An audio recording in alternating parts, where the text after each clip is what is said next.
The Order of the White Lotus, also known simply as the White Lotus, is an old secret society in the Avatar universe, existing way before we ever meet Avatar Aang. They seek to maintain balance between the nations, as they do not claim to be grouped with one individual nation. The organization, having done so following the death of Avatar Kuruk, and later at the behest of Avatar Aang, has often taken on the role of identifying, preparing, and defending the next Avatar. The Order, founded by scholars from around the world, began as a club where ancient masters of different arts could challenge each other on the table of Pai Sho. They derived their name from the white tile of lotus used in Pai Sho, a core component of their strategy as well. Membership is conveyed by putting Pai Sho tiles on the board in a particular way, via the game itself, creating a bloomed lotus bud with the middle of the lotus chip. When it was founded, the Order of the White Lotus was supposed to remain a small, secret society of like-minded people at all times. The Order became increasingly sophisticated, as it steadily increased in numbers and influence. It went beyond being a mere club, and it took on responsibility for sharing information around the world. Eventually, when its members covertly became the instructors and protectors of the Avatar, the Order began to control different avatars and direct them to work for the benefit of all mankind. By the time of Avatar Kuruk, it was already functioning, and like the rest of the planet, struggled to recognize Kuruk's successor correctly, resulting in an incredibly difficult early existence for Avatar Kyoshi.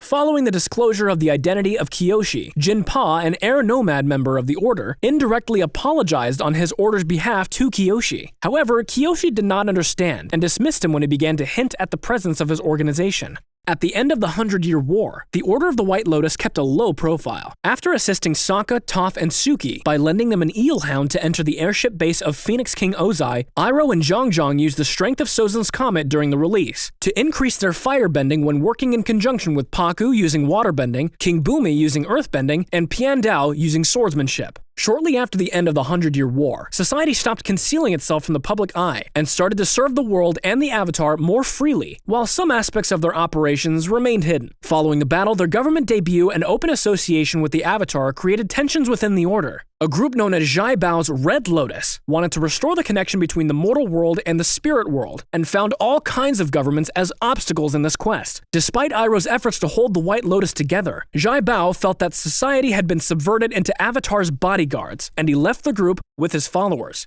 A delegation of the Order of the White Lotus investigated many of the arguments about the identity of the new Avatar in both the Southern and Northern Water Tribes after the death of Avatar Aang, all of which proved to be false. Finally, upon Tonrak and Senna's invitation, a group of 3 members traveled to the Southern Water Tribe, naming Korra as the next Avatar. The Order imprisoned the Red Lotus members Ghazan, Minghua, Pili, and Zahir in 4 maximum security facilities for trying to abduct the Avatar, about 158 AG. White Lotus sentries guarded these jails and kept the prisoners for 13 years. The Order even tried to discern the motivations of the perpetrators for their abduction, but obtained no responses. White Lotus sentries, who were serving as Korra's bodyguards, were sent to stay with her on Air Temple Island to observe her actions as she began her airbending training under the tutelage of Tenzin. The sentries spent most of their time in their quarters listening to the pro-bending broadcasts on the radio. Korra took advantage of the distraction of the sentries to leave the island twice, much to the dismay of Tenzin. As the Equalists invaded Air Temple Island during the Republic City War, the Equalist attackers were bravely confronted by the White Lotus sentries. They launched a barrage of attacks including firebending, earthbending, and waterbending. However, as more Equalists landed on the island, the tides rapidly shifted. The inhabitants of the island fled the Sky Bison, realizing the fight was lost. While outnumbered, the sentries of the White Lotus remained behind to give Team Avatar ample time to escape on Naga. The sentries, however, were captured and put in line with other captured benders, awaiting their bending at the hands of Amon to be expelled. After the Equalists were defeated, Korra restored the bending of the sentries using energy bending. The Order once again became responsible for the incarceration of Zahir after he was convicted, this time in a new holding cell deep within the bowels of a mountain near Republic City.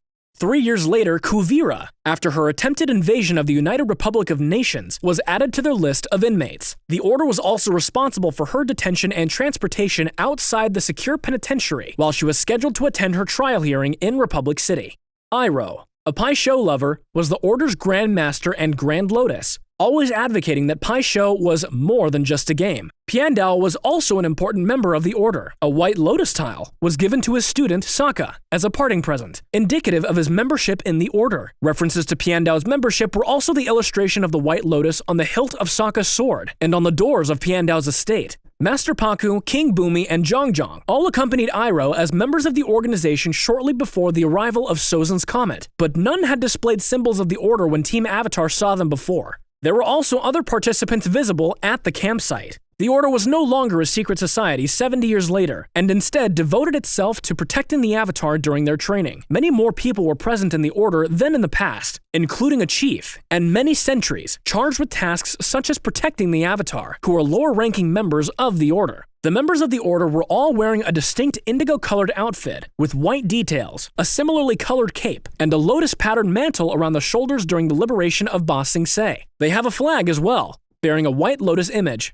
It seemed that Iroh, the Grand Lotus, had more of his vestments with indigo armor and a robe under all the other parts based on the White Lotus flower. The uniforms have evolved slightly over the course of 70 years and differ according to rank. The uniform of a White Lotus sentry, for example, includes a cowl with a small insignia on the front, while the headpiece does not contain the uniform of a higher-ranking member. Well, that's everything we know about the White Lotus. Stay tuned to Avatar discussions for our next video, avoid Zahir at all costs, and stay flamin'!